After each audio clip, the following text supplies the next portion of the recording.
օդային, այսինքն հրթիռային եւ անօդաչուներով հարվածների պատերազմի մեջ ենք, այսինքն չկա ցամաքային, կա օդային հեռար հարվածներ երկու կողմից, երեք կողմից պայմանական ասած, սա կա ցամաքային գործողությունները ով պիտի անի, Միացյալ Նահանգները կամ Իսրայելը, նրանք պատրաստ չեն դրան։ Ադրբեջանը։ Չէ, Ադրբեջանն էլ ոչ մի պարագայում դրա տակ չի մտնում, որտեղ նման, այսինքն ես չեմ տեսնում նման շահերի դրսևորում, որը հնարավորություն տա նման գործողության գնալ Ադրբեջանին։ Ցամաքային գործողություններ, եթե կարելի է դա այդ քրդական գործոնն է քննարկում, որ կարող են քրդերի գործոն օգտագործել, այսինքն ապակայունացման համար հենց հողի վրա, այսպես ասած, երկրի ներսում, բայց զուգահեռ պետք չի բացել, կարող են լինել ինչ-որ հատուկ նշանակության օպերացիաներ, որտեղ ներգրաված կլինեն,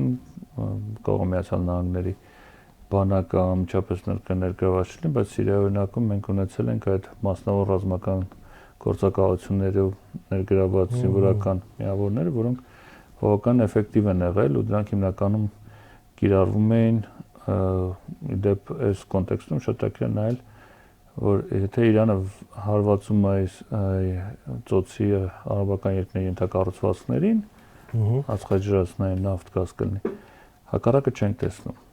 Իրանական ենթակառուցվածքներին նման հարվածներ չկան, մեկ-երկու դեպք եղավ, սա նաև սիրիական պատերազմից է, սիրիական ճգնաժամից էր դեռ երևում, որ օրինակ եթե հնարավոր է նավթային վերամշակման գործարանին հարվածային, որտեղ դա մի քիչ ավելի արագ վերականգնվող ռեսուրս, հնարավորություններ են ենթակառուցվածք են, բայց գազայինը շատ դժվար է։ Դա օրինակ սիրիական ճգնաժամի մեջ գազային հիմնական պաշարները ոչ մի անգամ չռոմակոծած կապ չուներ ով էր այնտեղ իշխանության, այսինքն իսլամական պետություններին, չէ՞ դա հիմնական Միացյալ Նահանգների հատուկ ռազմական